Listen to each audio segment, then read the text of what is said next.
nurse thinks I scratched myself in my sleep again. She is being kind. She is 24 years old, and she has not lived long enough to know what a claw mark looks like when it has been made from the outside in. There are 4 of them, on my left shoulder, in the same place they have appeared every 12 years since 1908. The lines are even. They are not the ragged, panicked marks of a fingernail dragged across skin in a dream. They are spaced the width of a man's thumb apart, and they run from the ridge of the shoulder down toward the blade in 4 clean parallels, as though someone had drawn them with a straight edge, and then, at the last moment, pressed too hard. I am 71. If the pattern holds, and the pattern has never once failed to hold, I have until the winter of 1956, before the next set arrives. I do not expect to see 1956. I am writing this now because I would rather leave a record than leave a mystery, and because the doctor here at Traverse City is a decent man who has begun to ask me questions I have avoided answering for 43 years. My name is Elias Vane. In January of 1908, I went into the woods above the Little Manistee River with 8 other men. I was 17. I came out alone 6 days later, and Deputy Sheriff Cyril Halloran, who is also long dead now, wrote in his report that I was the only member of the Vane Party recovered alive. He was wrong about that, in a way he did not have the vocabulary to understand. I was not recovered. I was returned. I want to be careful with that word. I have had 4 decades to choose it, and I have not chosen it lightly. What happened at that camp on the 3rd night was not an attack. It was a decision. The thing that made the decision has been checking on me ever since. At intervals, it apparently finds reasonable. And last night, the 15th of January, 1951, it checked on me again. I have perhaps 3 days of clear memory before the fog comes back. I intend to use them. We were 9 men. I write that first because it is the number that matters, and because the coroner's report filed at the Manistee County Courthouse on the 19th of January, 1908 lists only 8 of us. My name was written into the margin by Deputy Halloran in pencil, and then someone at the state level I have never learned who erased it before the report went into the permanent file. You can still see the letters if you tilt the page toward a window. I know because I have the original. Halloran gave it to me in 1913, a month before he died of a stroke on the porch of his sister's house in Bear Lake. He said he had been holding it for me, and it was time I took it. The 9 men were as follows. My uncle, Isaac Vane, aged 42, was a millwright at the Filer City lumber operation and the best rifle shot in our township. He had raised me from the age of 9, after the influenza took my mother. And my father lost his mind to drink in the same season. He was a serious man, not warm, but he had never once broken a promise to me, and this mattered more to me at 17 than any warmth would have. August Reinhardt, aged 38, was Isaac's oldest friend, a German immigrant who had come to Michigan by way of Wisconsin. He ran a small dairy on the road out of Stronach, and spoke English with a careful precision that made him sound always as though he were reading. He carried a Mauser he had brought over from Bremen.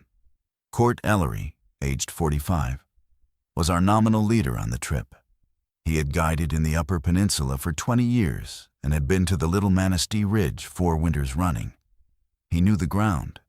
Peter Halstead, aged 31, was a Methodist deacon and a school teacher, along because his wife had asked Isaac to include him. She thought a week in the woods would settle his nerves. Peter was a nervous man. He was also, I would learn, the best listener in the party. Joseph Joe Fallon, aged 29, and his younger brother Michael, aged 26, were Irish laborers from the shipyard at Manistee. Joe was loud. Michael was not. Nathaniel Crew, aged 52, was the oldest of us. He had trapped the Lower Peninsula since before Michigan had its current shape, and he spoke very little. When he did speak, everyone stopped to listen. And this was a habit the others had developed over a long time, and I had developed only recently. Harlan Book, aged 34, was the 9th. He was a photographer from Traverse City who had been hired by the Filer Lumber Company to document a stretch of virgin pine on the ridge, and he had asked to attach himself to our party for the walk-in. He was carrying a folding Kodak and 24 glass plates in a padded wooden box. He is the reason there are photographs at all. And I was the 10th or the 9th, depending on who was counting. Elias Vane, age 17, apprentice at the mill. Along because my uncle had decided it was time.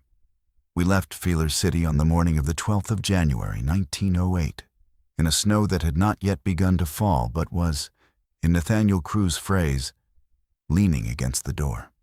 We took 2 mules for the gear and we walked. The ridge was a day and a half in. None of us, so far as I know, had any warning about what was on it. We reached the campsite on the afternoon of the 13th. Court Ellery had used it before a shelf of level ground on the south face of the ridge, above a bend in the Little Manistee where the water ran too fast to freeze all the way across. Pine cover overhead, a natural windbreak on the north side, a spring not 50 yards down the slope. It was a good camp. I remember thinking so at the time, and I remember Court saying so. And I remember Nathaniel Crew standing at the edge of it for a long minute before he said anything at all. What he finally said was, "Fire's been in here." Court said he knew. He had built the last one himself, the winter before. Nathaniel said, "Not that fire," and he walked to the far edge of the shelf and crouched down at the base of a hemlock and put 2 fingers into the snow. When he stood up, he had a scrap of charcoal in his hand the size of a thumbnail. He held it up to Court without a word, and Court looked at it and said, "Trapper, probably passed through in the fall." Nathaniel put the charcoal in his coat pocket. He did not answer. I remember watching him do it and thinking that a man who has trapped 50 years does not pocket a piece of charcoal without a reason. And I remember not asking what the reason was, because I was 17, and I did not want to seem foolish in front of my uncle's friends. I have thought about that piece of charcoal a great deal in 43 years. I do not know what Nathaniel knew. I know only that he knew something, and that he chose not to say it, and that I did not push him. We made camp. 2 canvas wall tents, one for the 4 of us on the family side, Isaac, myself, Nathaniel because he had known Isaac's father, and Peter Halstead, and one for the other 5. A fire pit in the center. The mules picketed down slope near the spring. Harlan Book set his camera on its tripod against the north windbreak and took 3 exposures of the camp before the light went, which I mention only because those 3 plates survived and are in the Manistee County file, and they show I have looked at them 100 times, nothing wrong. It was a hunting camp. It looked like a hunting camp.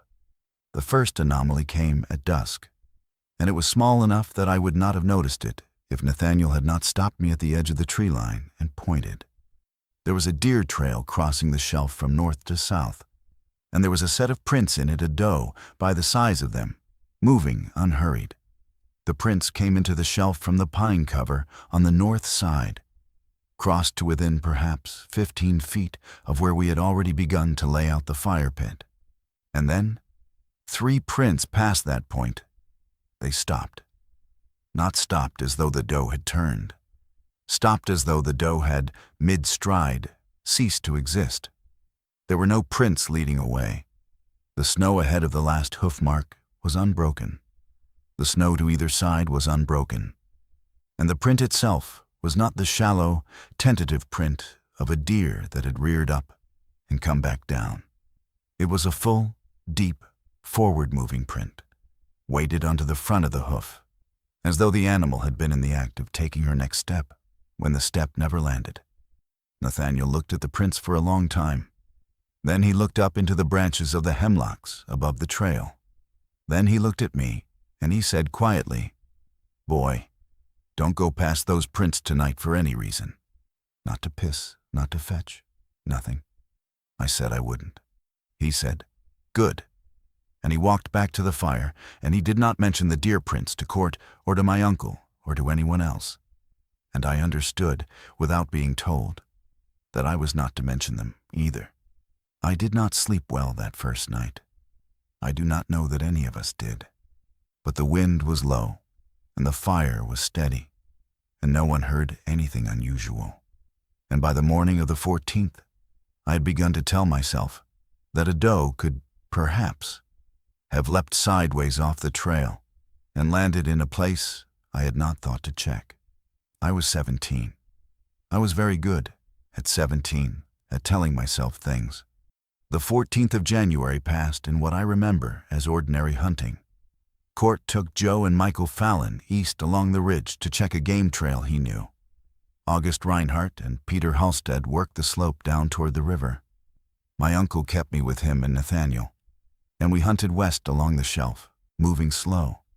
And by mid-afternoon, Isaac had shot a young buck, and Nathaniel had shot nothing, and had not, so far as I could tell, tried very hard to shoot anything. He was watching the trees. Nathaniel watched trees the way other men watched cards. He looked at the same place for a long time, and then he looked at a different place for a long time, and by the end of the afternoon, he had, without appearing to have moved his feet at all, examined every direction from which anything could come at us. I asked him once on the walk back what he was looking for. He said, "I don't know yet. I'll tell you when I do." He never told me. We were back at camp before the light went. Court and the Fallons brought in a second deer. Harlan Book took 2 more exposures, one of the deer strung up on the north windbreak. One of the party gathered at the fire, and I've looked at both of those plates, and both of them show 9 men and nothing else. I want that noted, because it will matter later. On the evening of the 14th of January, 1908, there were 9 men in that camp, and there was nothing in the tree line that a camera could see. The wrongness began at, I would estimate, 10:15. I know this because Peter Halstead, who was a nervous man and who had brought a pocket watch, checked it after the first sound and said the time aloud, and I remember it. The first sound was not a howl. I want to be exact about this because a howl is what people expect, and a howl is not what we heard.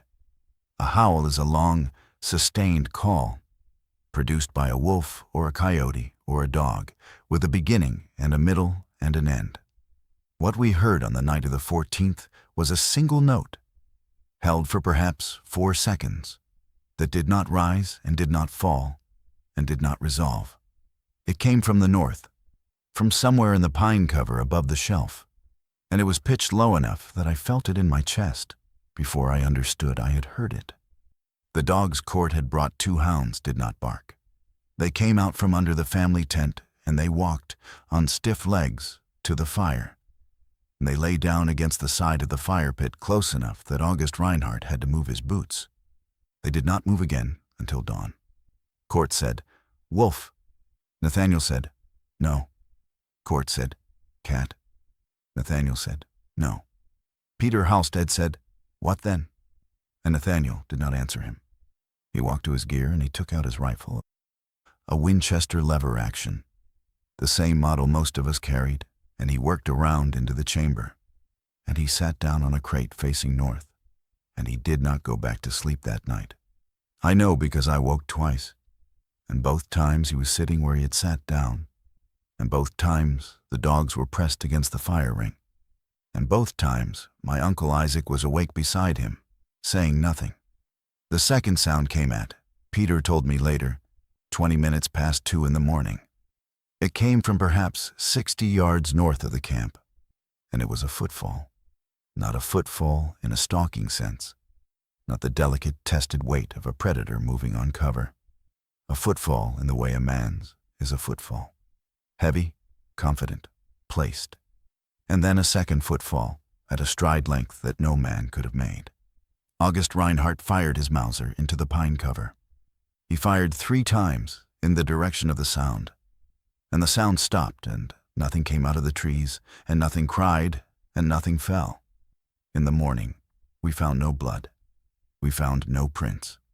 We found, at the base of a hemlock 60 yards north of the camp, a patch of snow that had been pressed flat by something wide and heavy, as though something had stood there, and then apparently had chosen to leave without leaving any trace of the leaving.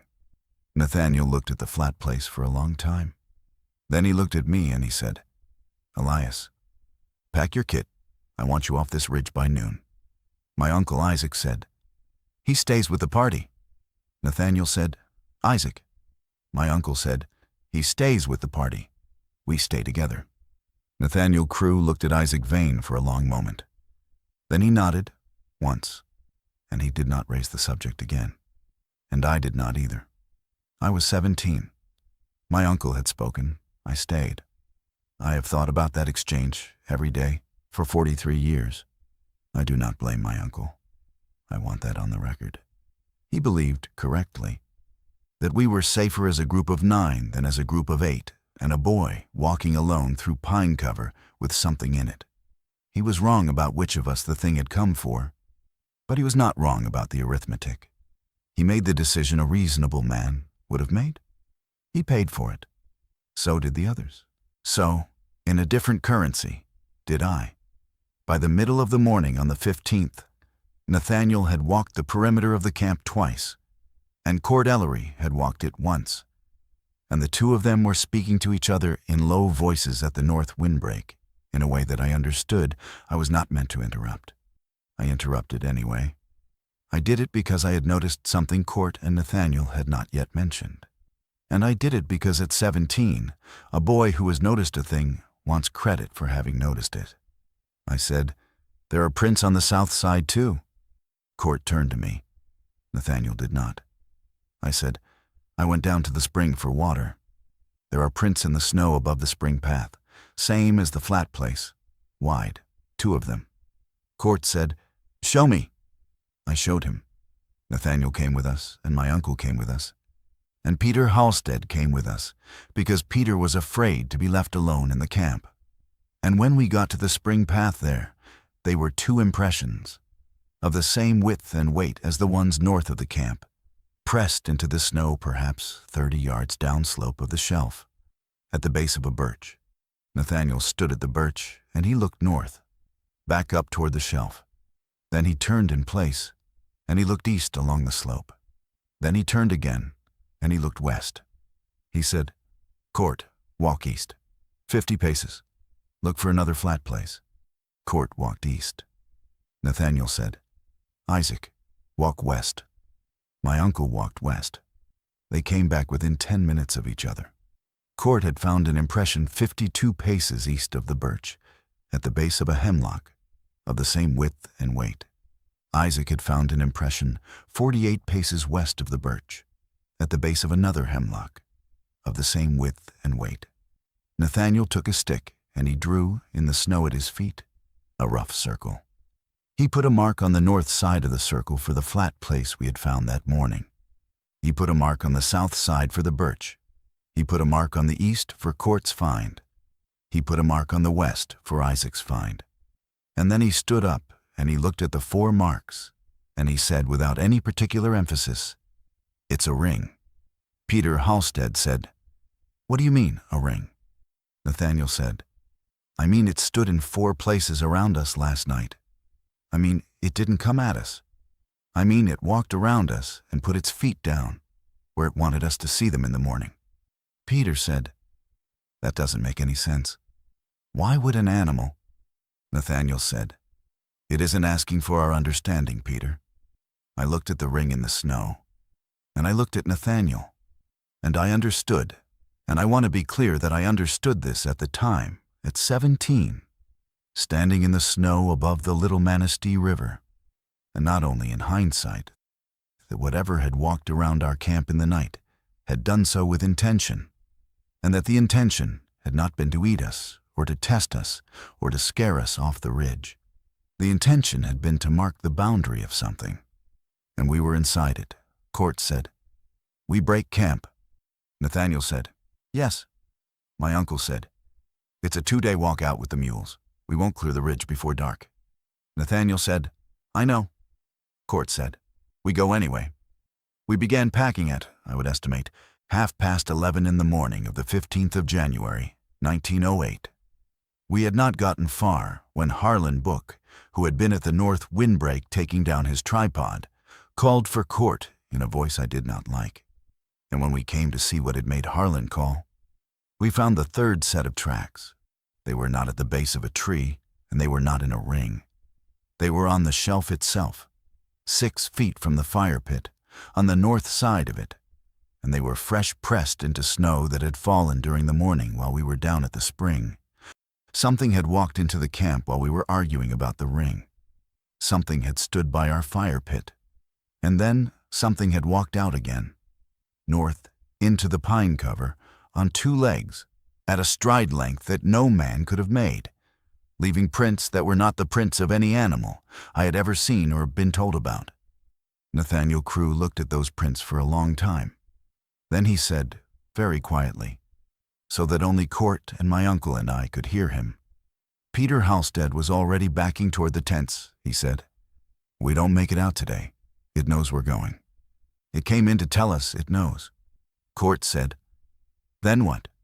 Nathaniel said, then we fortify, and we hold the fire, and we get through tonight, and we go at first light with the sun behind us. My uncle said, Nathaniel, is that going to be enough?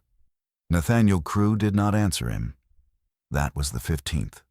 That was the day we understood we were being watched by something that had made a decision about us. What we did not understand, what I did not understand until Deputy Halloran laid the photographs out on his kitchen table 3 days later, was that the decision had already been made, and the ring had not been a warning. The ring had been a floor plan. I want to write this chapter carefully. I have written it 3 times in 3 different composition books over the years, and each time the writing has come out a little different. And I'm not sure whether that is because my memory has softened, or because the thing that happened that night was in its own logic difficult for a human memory to hold in a fixed shape. I will write it now the way I remember it tonight, on the 15th of January, 1951, and I will not go back and correct it. We built the fire up high, higher than a hunting camp needs a fire to be. Court had us drag every downed branch we could find on the shelf and stack it within arm's reach of the pit, and by nightfall, we had a wall of firewood on the north side of the pit, as tall as my chest.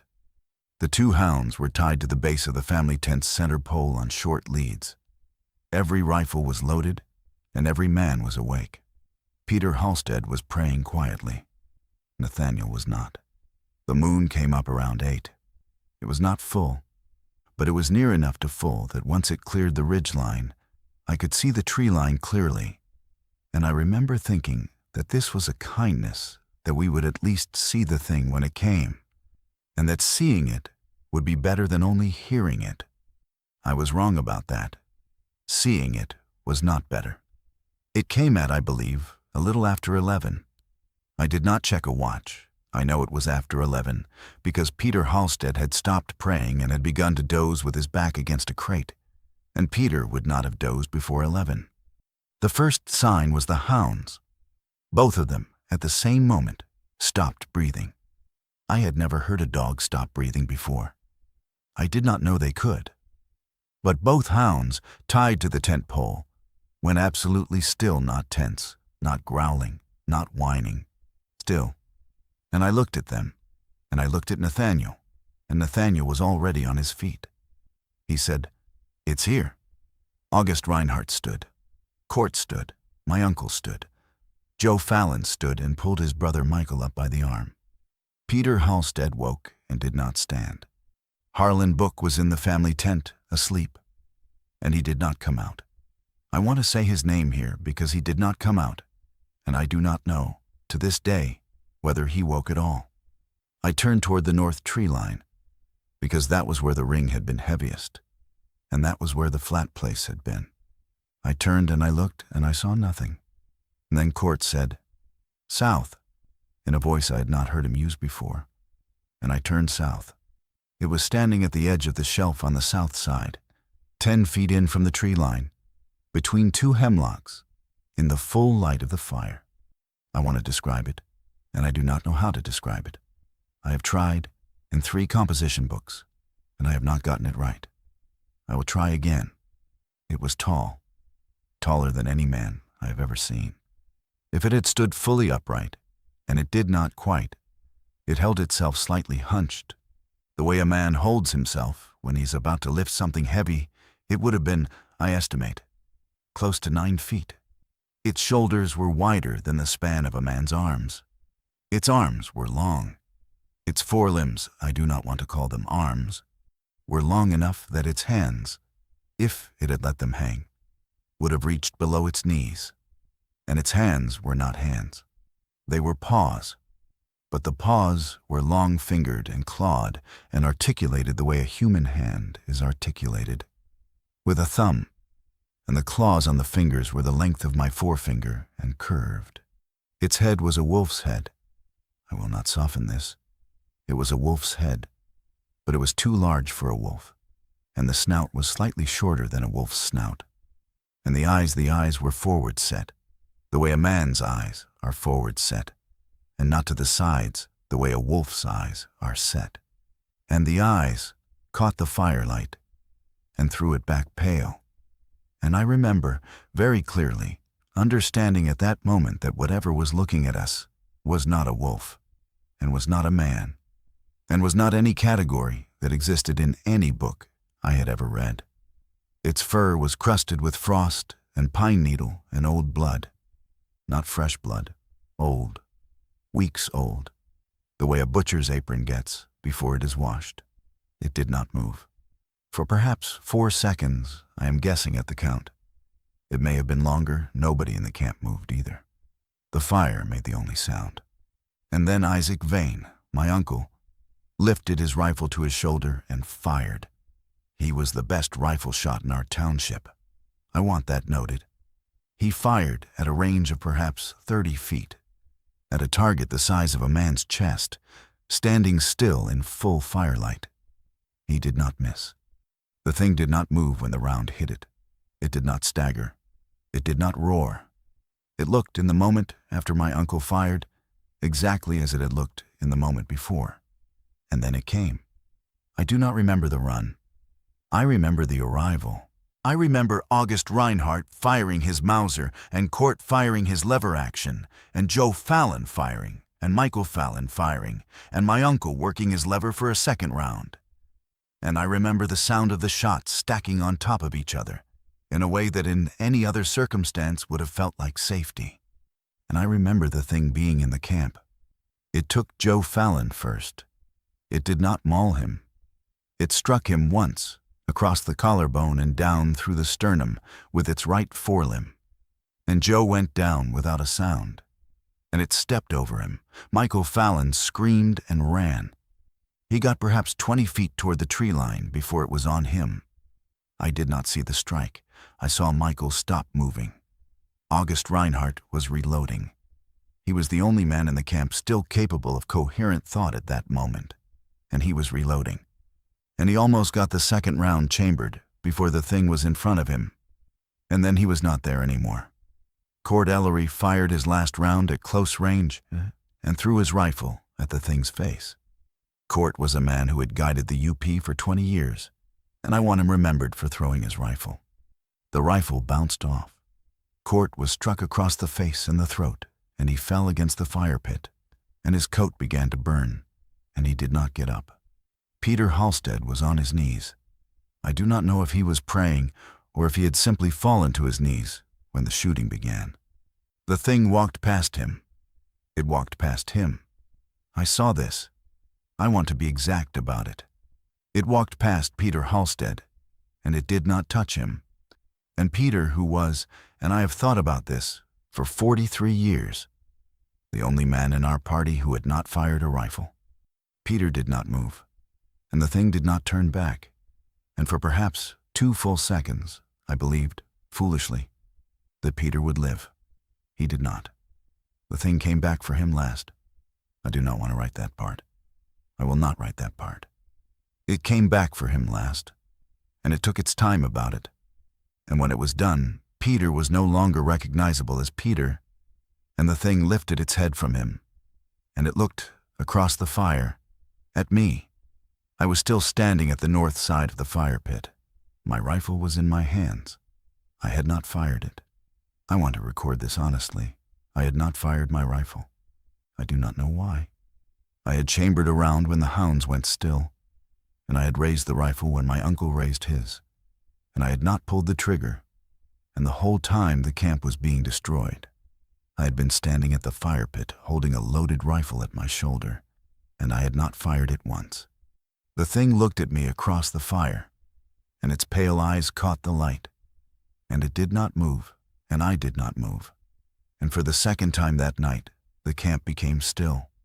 And then my uncle Isaac Vane, who I had not realized was still alive, who must have been struck at some point in the first seconds and had gone down behind the wall of firewood and had, in the last of his strength, crawled forward. My uncle Isaac reached out from behind the woodpile and closed his hand around my ankle. He said one word. He said, "Run." I did not run. I did not run because I could not move. I stood at the fire, and I looked at the thing, and the thing looked at me, and my uncle's hand was on my ankle, and I could not run. And then, and I am telling this exactly as I remember it, the thing came around the fire. It came slowly, not the way it had come at Joe Fallon. Slowly. It came around the east side of the fire pit, past Cordelieri's burning coat, past the collapsed north wall of firewood, and it stopped in front of me at a distance of, I estimate, 4 feet. It was so tall that when I looked up at it, my chin lifted. It bent down. Its face came level with mine. I remember the smell. I want to record it. It smelled of pine sap and iron, and, faintly, of something like the inside of an old barn. The smell of an animal that had lived in one place for a very long time. It smelled of a home. Its right forelimb rose. The claws opened, and it placed its hand, I'm going to call it a hand, on my left shoulder. And it drew the claws down, once, slowly, in 4 parallel lines, from the ridge of my shoulder to the top of my shoulder blade, through my coat and my shirt and my skin, and I felt each of the 4 lines separately, and I did not scream, and I did not move, and my uncle's hand let go of my ankle. Then it lifted its hand from my shoulder. It looked at me for another moment.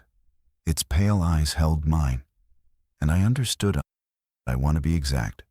I understood at 17, with my uncle dead at my feet, that I was not being killed. I was being chosen. And then it stepped back. And then, without any hurry at all, it turned and it walked south across the shelf, between the 2 hemlocks it had first appeared between, and it was gone into the tree line, and the camp was quiet, and the fire was still burning, and I was the only man on my feet. I do not remember what happened next.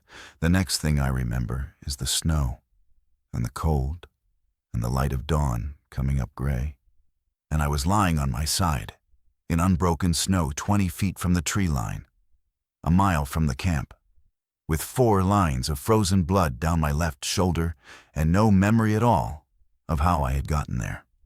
Deputy Cyril Halloran found me at, he later told me, 9:15 in the morning of the 16th of January, 1908. He had been alerted the previous evening by August Reinhardt's wife, who had expected her husband home on the 16th and had, by some instinct I do not question, gone to the deputy's office the night before to say that she believed something had gone wrong. Halloran had ridden out at dawn with a mule and a saddlebag and no clear plan, and he had come up the ridge from the south side, and he had found me before he had found the camp. I was, he said, awake but not responsive. My eyes were open. I did not answer him when he spoke to me. He wrapped me in a wool blanket and lifted me onto the mule and led the mule down to the road, and he did not, at that point, go up the shelf to the camp. He took me first to the doctor at Bear Lake. The doctor at Bear Lake, his name was Whitcomb, and he also was long dead cleaned and dressed the marks on my shoulder and reported, in a note that is still in the Manistee County file, that the wounds were 4 parallel lacerations of uniform depth and spacing, consistent with a deliberate application rather than an animal strike. Those are his words. I did not read them until 1913. Whitcomb knew, at first sight, that whatever had made the marks on me had not been in a hurry, Halloran rode back up to the ridge on the 17th with 2 other men and Harlan Book's brother, who had come down from Traverse City upon receiving a telegram. What they found on the shelf is documented in Halloran's report and in the 11 exposures he took himself on Harlan's recovered Kodak, and I've looked at those photographs perhaps 1,000 times over the intervening decades. And I will now describe what they show, because it matters. They show the fire pit, still smoldering. They show the family tent, collapsed inward as though something had leaned on it. They show 3 overturned crates, arranged, and I use the word deliberately, in a rough triangle on the north side of the fire pit. They show a Winchester lever-action rifle with the lever half worked, lying in the snow with its stock pointing north. They show a single leather boot, size 10, right foot, with the laces still tied. They do not show any bodies.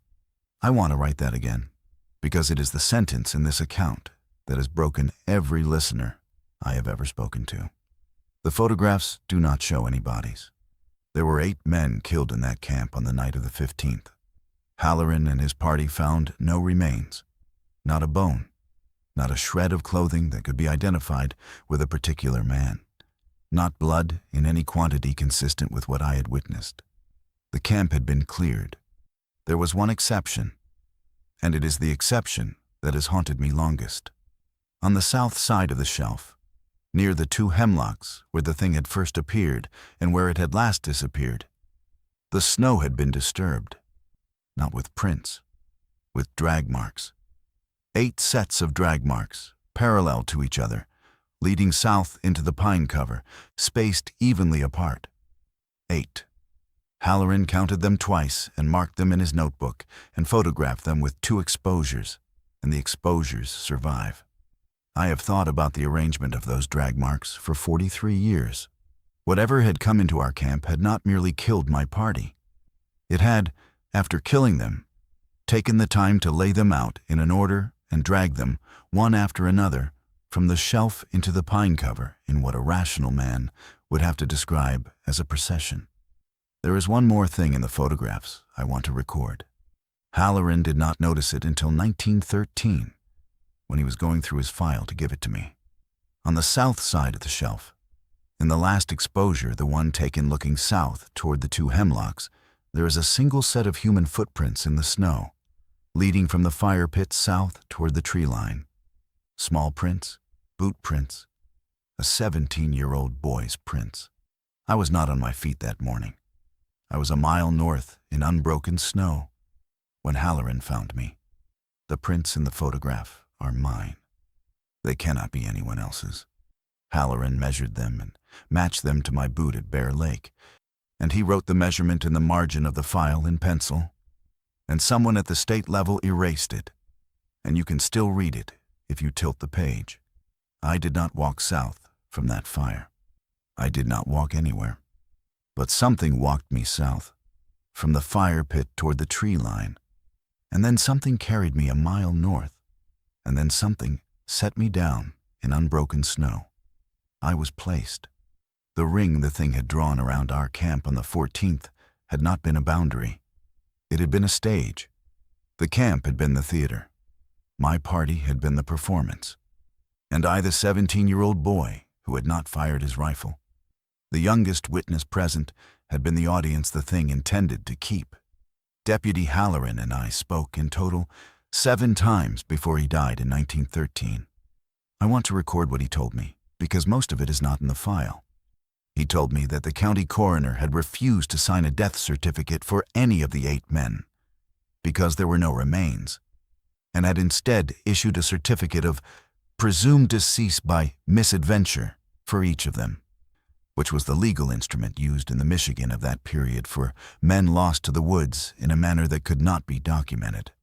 He told me that the certificates were signed on the 19th of January, 1908, and that on the 20th of January, he received a telegram from the office of the State Attorney General in Lansing directing him to seal his own report and submit it, unopened, to the state file in Lansing.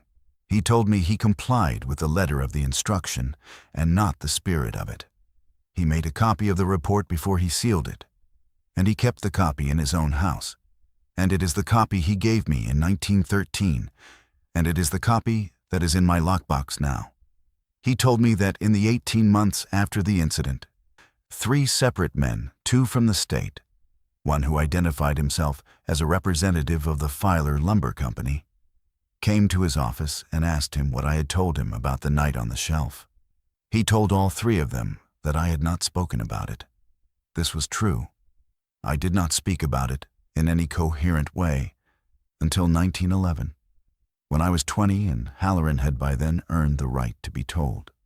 He told me that the last time he had gone up the ridge in October of 1912, 3 months before his stroke, he had walked the shelf where our camp had been, and he had found, at the base of one of the 2 hemlocks on the south side, a piece of paper folded into quarters and tucked into a split in the bark at the height of a man's shoulder. He said the paper was old. He said it was blank on both sides.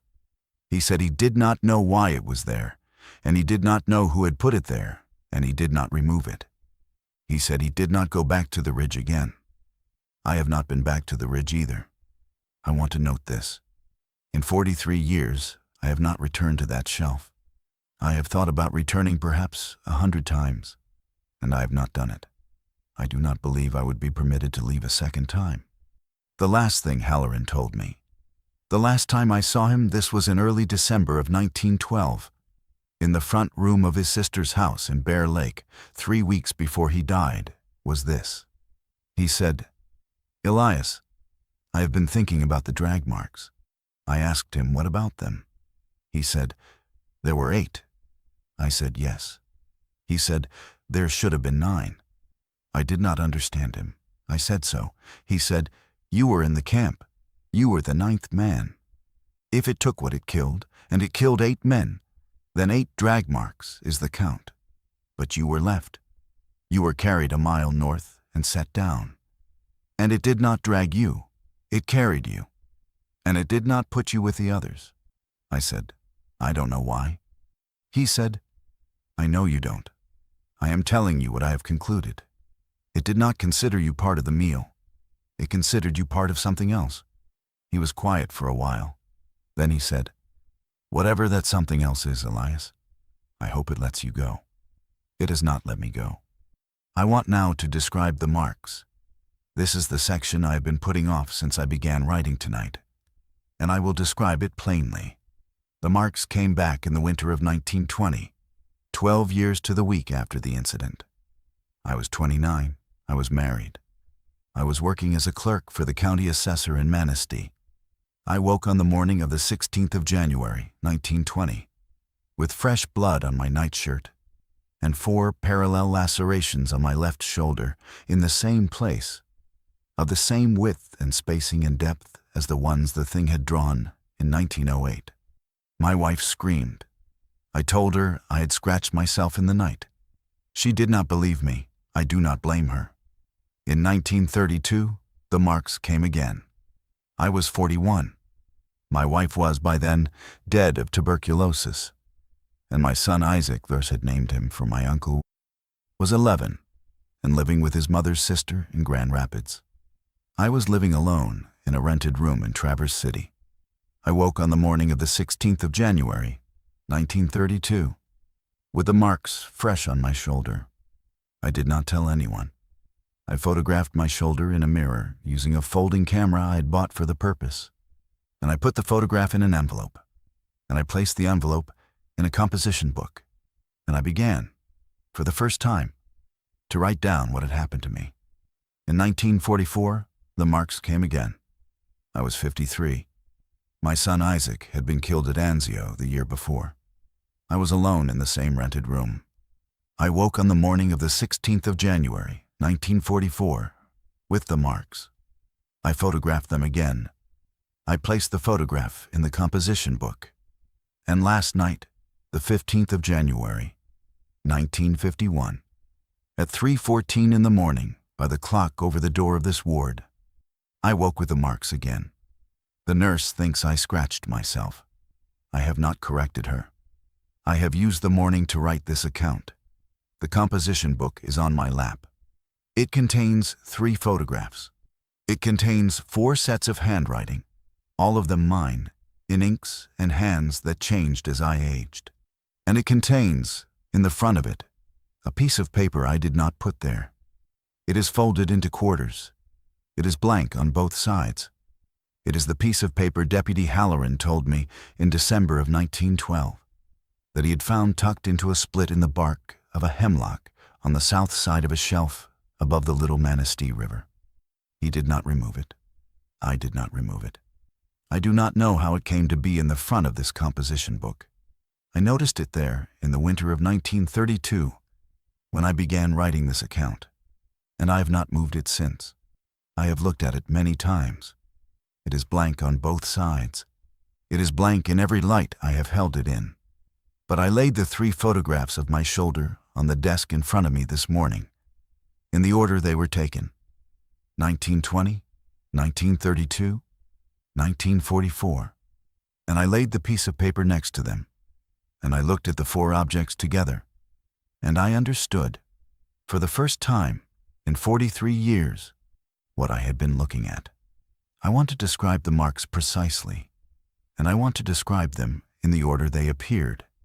The 1920 marks were 4 parallel lines, running from the ridge of my shoulder down toward the shoulder blade, at a slight diagonal from vertical, perhaps 10 degrees off. The lines were straight. The photograph shows this clearly. The 1932 marks were 4 parallel lines, in the same position on my shoulder, running at a different diagonal, approximately 30 degrees off vertical. I had noticed this at the time. I had assumed I had photographed my shoulder at a slightly different angle. I had not thought about it further. The 1944 marks were 4 parallel lines, in the same position, running at approximately 50 degrees off vertical, nearly horizontal. The 1951 marks, the ones I have now, under the bandage the nurse applied this morning without asking me any questions, are. I have checked in the mirror over the ward's wash basin. 4 parallel lines running at approximately 70 degrees off vertical. Almost fully horizontal, slightly past horizontal in fact, curving upward toward the front of my chest. If I take the 4 sets of marks and I lay them on top of each other in imagination, holding fixed the point at the top of my shoulder ridge where each of them begins, they describe a rotation. They are not 4 independent injuries. They are one gesture executed over 43 years in 4 stages, each stage rotating the line further clockwise around the pivot point at the top of my shoulder. 4 stages, approximately 20 degrees between stages, from vertical toward horizontal and slightly beyond. It is a clock face. It is the hand of a clock, moving. I laid the 3 photographs on the desk in front of me this morning, and I saw the rotation for the first time, and I understood then why the piece of paper is blank on both sides. It is not the message. It is the page. The message is the one being written on me. I do not know what time the clock will finish at. I do not know how many more stages there are. If the rotation continues at 20 degrees per interval, then the next mark would be at approximately 90 degrees full horizontal, or slightly past, and I've already reached that. If the next mark is at approximately 110 degrees, then that would be, I estimate, in the winter of 1963. If it is meant to complete a full circle, then that would be sometime around the winter of 2007, by which time I will have been dead for perhaps half a century. But I do not think the clock is measuring my life. I think the clock is measuring something else. And I think, and this is what I have understood only tonight, sitting in this ward with a composition book on my lap, I think the piece of paper Halloran found in the hemlock in 1912 was not left for him. It was left for me. And the reason it is blank is that the message it carries is written on my shoulder. And the reason the marks come back every 12 years is that the message is not finished. And the reason I was carried a mile north and set down in unbroken snow on the morning of the 16th of January, 1908, was that the thing that made the decision that night intended for the message to be read by someone eventually, and it was not willing to entrust the reading to anyone, but the witness it had personally selected. I do not know what the message says. I do not think I will live to read the last of it. But I have thought tonight about what Nathaniel Crew said when he first saw the ring in the snow on the morning of the 15th. He said, "It isn't asking for our understanding." And I think Nathaniel was half right. It was not asking for the party's understanding. It selected one of us, and it has spent 43 years asking for mine. I have one thing left to write in this account, and I'm going to write it now while my mind is still clear, because I do not know if the fog will come back tomorrow or the day after or the day after that. The doctor came in this evening while I was writing. He is a decent man, as I have said. He sat down at the foot of my bed and he asked me gently whether the marks on my shoulder were something I would like to talk about. And I told him, honestly, that they were not. He said, "Elias, we can help you. There are treatments now for the kind of things you've been carrying." I said, "I know there are." He said, "You do not have to keep carrying it alone." I said, "I know I do not have to. I have chosen to." He was quiet for a while. Then he said, "The nurse tells me you have been writing all day. May I ask what you are writing?" I told him it was a letter to my son. This is not strictly true. My son Isaac has been dead since 1943. But I have decided that this composition book, when I am finished with it, will be placed inside my footlocker under my folded uniform coat, and the footlocker will be sent, upon my death, to the county records office in Manistee with instructions that it not be opened for a period of 20 years. I have written this instruction on the inside of the front cover, and I have signed it, and I have had the ward orderly witness it. I have chosen the 20-year interval because it is longer than the 12-year interval on which the thing checks on me, and I do not wish the record of this account to become in any way an invitation. I do not know what draws the thing to the anniversary. I do not know if it knows I have written this. I do not want it to find the composition book while it is still checking. And I have thought all evening about the last question the doctor did not ask me, but which I have been asking myself since I laid the photographs on the desk this morning. The question is, what am I supposed to do? The rotation of the marks describes a clock hand. The clock hand is moving. If the thing that has been drawing the marks intended for me only to observe the rotation, then my job is finished. I have observed it. I have written it down. I have arranged for the writing to be found. But I do not think observation is what was asked of me. I think the rotation is a countdown. I think the clock is pointing toward a moment. And I think I know, or I have begun to suspect, what the moment is. The two hemlocks stand on the south side of the shelf above the Little Manistee River. The piece of paper was tucked into a split in one of them. I have not been back to that ridge in 43 years. If I went back, if I walked up the south slope from the road at Bear Lake, and I climbed to the shelf, and I stood between the two hemlocks, I do not think I would come down again. I think that is what the clock has been counting toward. I think the message on my shoulder is a summons. I have thought about this all evening, and I want to record my decision. I am 71. I have lived 4 decades longer than my Uncle Isaac lived. I have buried a wife and a son and every other person I have ever loved. I have been carrying this account for 43 years, and I've written it down, and I have made arrangements for it to be found, and I have done, I believe, what a reasonable man in my position can do to warn the people who come after me. But I do not intend to go up that ridge.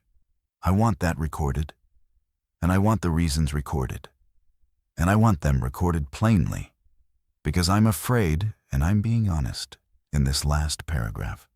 In a way I have not been honest with the doctor or the nurse or even with myself. I'm afraid that when the next mark comes, in 1963, I will no longer be a man who is capable of refusing. I'm afraid that the 12-year checks are not only measurements. I'm afraid they are adjustments. I'm afraid the thing that placed its hand on my shoulder in January of 1908 has been slowly, over 43 years, adjusting me toward a moment in which I will walk up the south slope of that ridge on my own feet and stand between the two hemlocks and wait for whatever has been waiting for me. And I'm afraid it will feel, when I do it, like my own idea. If I am found, at some point in the coming years, missing from this ward, if the orderlies come in one morning, and my bed is empty, and the window is closed, and the door is locked from the outside, I want it known that I did not go willingly. I want it known that a man can be adjusted over 43 years into performing an act that he would never, in his right mind, have chosen. I want it known that the 8 men who died with me in January of 1908 above the Little Manistee River were not the only ones the thing killed that night. It killed a 9th. It has been killing him, one 12-year turn of the clock at a time, ever since. The nurse will come in at midnight to check on me. I will put the composition book in the footlocker before she comes. I will lock the footlocker. I will place the key in the envelope I have addressed to the county records office in Manistee. And then I will lie down, and I will try to sleep, and I will try, very hard, not to think about the south slope of the ridge and the 2 hemlocks, and the piece of blank paper in the front of this book, and the way, when I closed my eyes tonight for the first time after understanding what the marks were, I saw very clearly the sun coming up behind the ridge line from the east, and I saw myself walking up the south slope toward it, and I did not feel afraid, and I did not feel unwilling, and I did not feel, in any way at all, that I was doing anything other than going home. That is the part I want you, whoever you are, reading this in 1971 or later, to understand. It did not feel like a summons. It felt like an invitation I had already accepted. Elias Vane, Traverse City State Hospital, January 15th, 1951.